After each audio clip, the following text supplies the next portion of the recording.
Alright, so now that we've got our client side working nicely, it's time to start building the backend of our blog.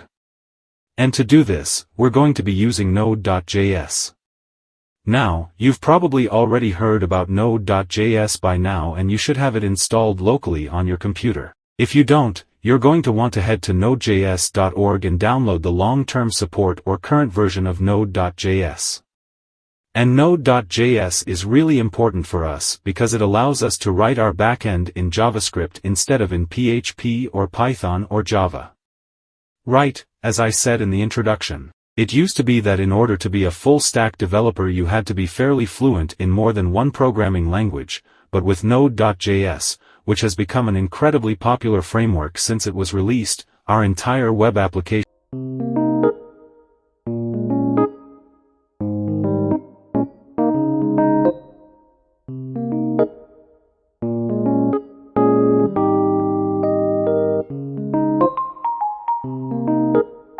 can now be written in JavaScript, which is great news for JavaScript developers like us. Now, there are many different NPM packages that can be used to create node.js servers. And the one we're going to be using in these videos is called Express. Now, Express is a great choice for us because it's unopinionated. It's very easy to get started with, and it's also very well documented, and you can feel free to take a look at the documentation for Express just by going to expressjs.com and looking at the API reference. And in addition to this, there are a ton of third-party add-ons that can be used to extend Express's functionality, which, as we'll see later on, can really come in handy. So without further ado, let's get started creating our backend with node.js in Express. Alright.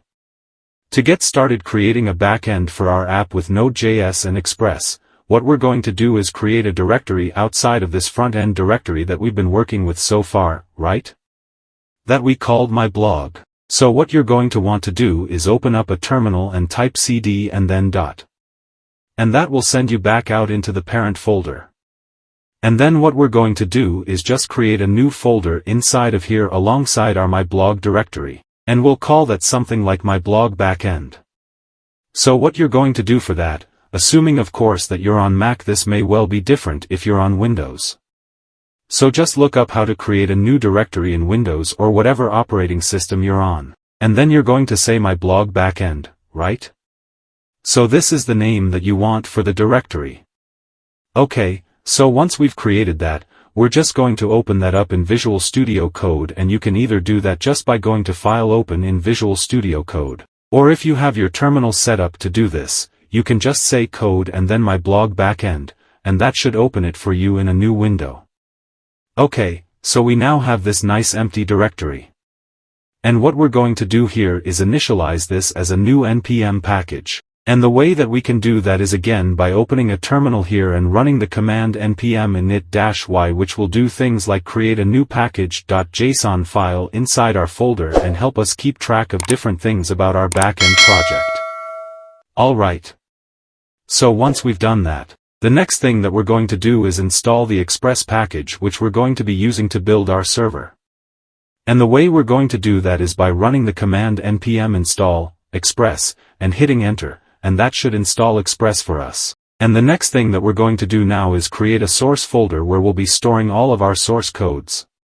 So what we're going to do is just right-click inside of here and do New Folder. And we'll just call this folder Source. And this will contain all of our server-side code. And the last file that we're going to need to create here is a file called server.js. And this is where we're going to be writing all of our server code. But before we write our server code, what we're going to want to do is set up this project so that we can use modern JavaScript syntax such as the import and export syntax. And in order to do that, this used to actually be a lot more complicated. You used to have to install Babel and set up a Babel RC, but now all you have to do in order to make that syntax work is go into your package.json file and add a single property to that called type. And the value for that is going to be module, and make sure that you add a comma on the end of that line, because if not, it will cause an error. Cool. So now that we've added that, we can start creating our new Express server inside this server.js file. So this is a pretty straightforward thing to do. And what we're going to do, as an example, is we're just going to create a very simple Express server that sends us a message when we send a request to it. So the first thing that we need to do here is import the Express package that we just installed. And we can do that by saying import Express from Express. And after we've done that, we're going to create a new Express app by saying const app equals. And then we're going to say Express and call that as a function, which will create a new Express app for us. Okay, so now that we have this app object, we can define different endpoints and what we want our server to do when one of those endpoints receives a request. So let's start off very simply. Let's make it so that when our app receives a GET request on an endpoint/hello, it will simply respond with a message saying, hello. Alright, pretty simple, straightforward. It's a good hello world program to do. Okay, so in order to make our Express app do that, all we have to do is say app-get, this is the type of the request here. And then app-get takes two arguments. The first one is going to be the root, right? The specific path that we want to listen for. And the second argument here is a callback that gets called whenever this endpoint receives a request. So this callback has two main arguments. The first one is a request object which contains details about the request that we received, and the second one is a response object which we can use to send a response back to whoever sent the request. Okay, so for our purposes, what we're going to do is just say request or response. And the body of this callback function is just going to say response.send and will send back the message, hello, okay? And response.send here is one of several functions that we can use to send back a response. In this case, a response, as you can see, is just the string hello.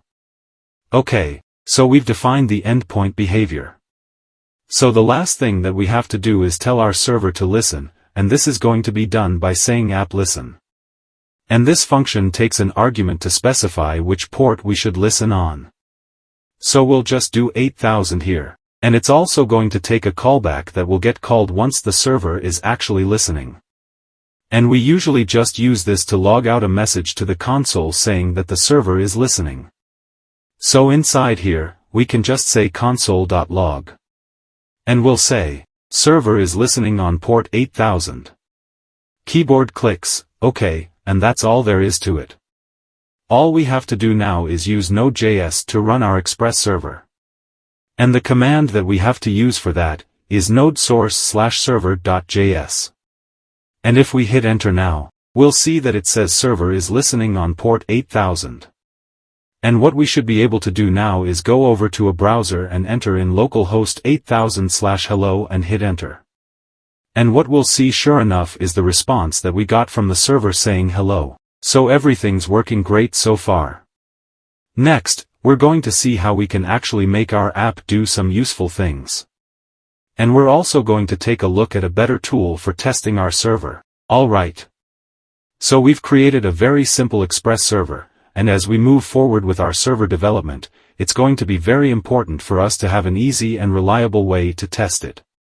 So far, what we've done is we've just typed the URL into our browser and this has worked, but for some of the more complicated operations we're going to want to implement, this isn't going to be quite good enough. So what I'm going to recommend you do is head over to postman.com/downloads and download a piece of software called Postman, which is a very, very helpful program for testing servers as you're building them.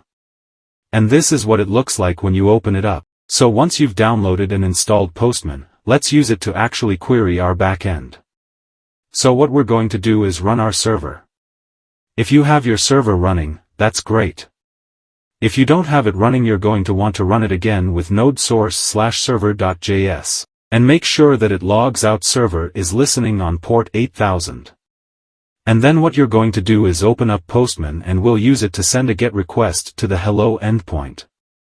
And the way that you do this is by clicking on the little plus button up here. And that might be in a different place depending on if Postman is updated.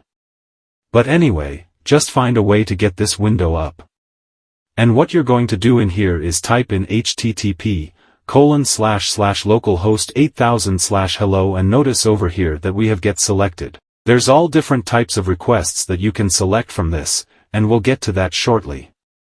But for now, let's just send a GET request to that endpoint that we created on our server, and what we should see if we click the send button is sure enough we get back this response hello. Alright. So that's the basics of using the Postman tool. There are obviously a lot more things that you can change about the request that you're sending, and we'll get to those shortly. But first let's talk a little bit about making different types of requests in Postman. Now, for those of you who aren't familiar with different types of requests, such as GET and POST and all of the other ones that are in here, all you need to know for this course is that GET requests are used to load information, usually from the server, such as an article content or a user's information, and POST requests, if you select that from the drop-down here, POST requests are usually used to create some sort of new resource on the server.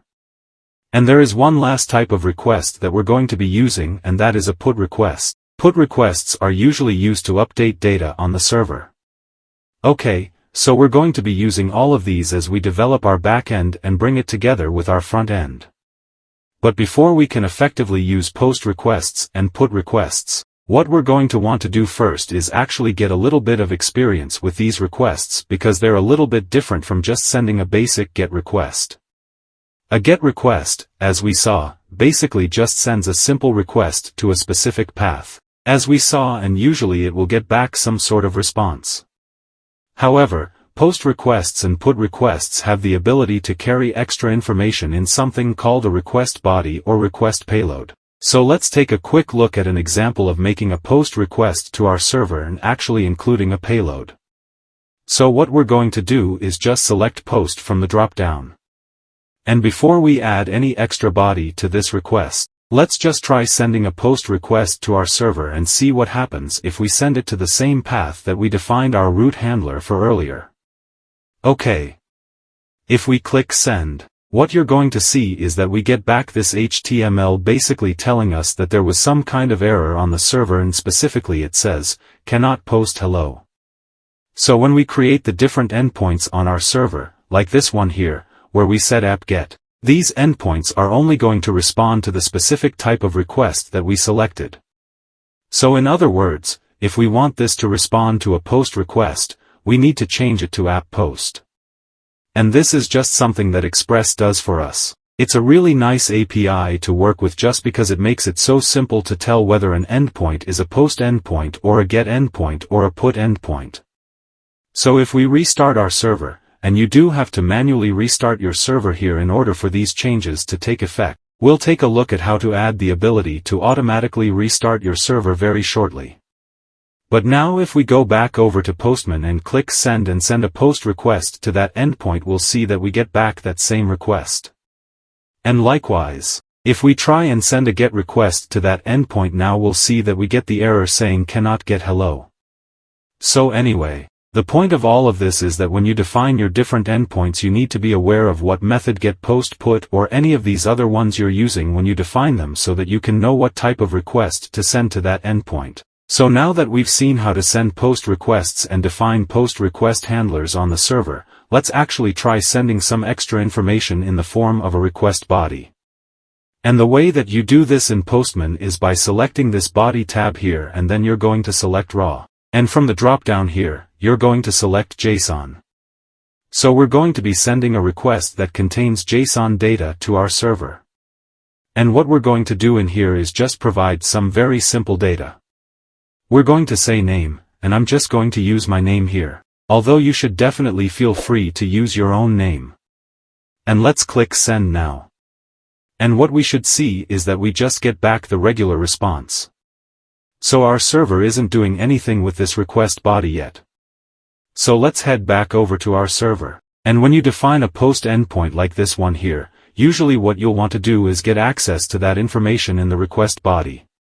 So the way that you do that is by saying request.body. We're using this request argument here, and we're just taking a look at its body property. And if we log this out right now, what you're going to see, if we restart our server here and we'll go back to Postman and click send. If we go back now to our terminal, what we're going to see is something kind of strange. It says undefined. Now this is something that really tends to confuse people who are new to nodeJS.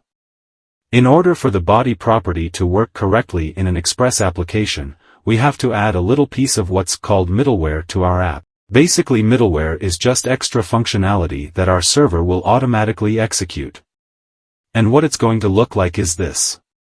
We're going to say app use. And this does have to be above where we define our endpoints. We're going to say app use and then express JSON. So basically what this line is telling Express to do is when it receives a request that has a JSON body, a JSON payload, it's going to parse that and automatically make that available to us on request.body. So now if we restart our server again and go back to Postman, click send and then go back and take a look at our terminal here, we should see that now we have that object that we included in Postman. Okay. So one last thing. Let's just make this hello endpoint say hello to the person, to the name that is specified in the request body. For that all we need to do is say hello and then we'll change these to backticks here so that we can insert the value of that variable. So we'll say request.body.name. And if we restart our server once more here, we should be able to go back to Postman and click send and see that it says, hello and well, mine says Sean, but yours should hopefully say your name. Alright. So that's how to handle post requests and take a look at the body. Obviously, this is a very simple example, but as we move on we're going to see some very useful situations where things like post requests and request bodies will come in handy.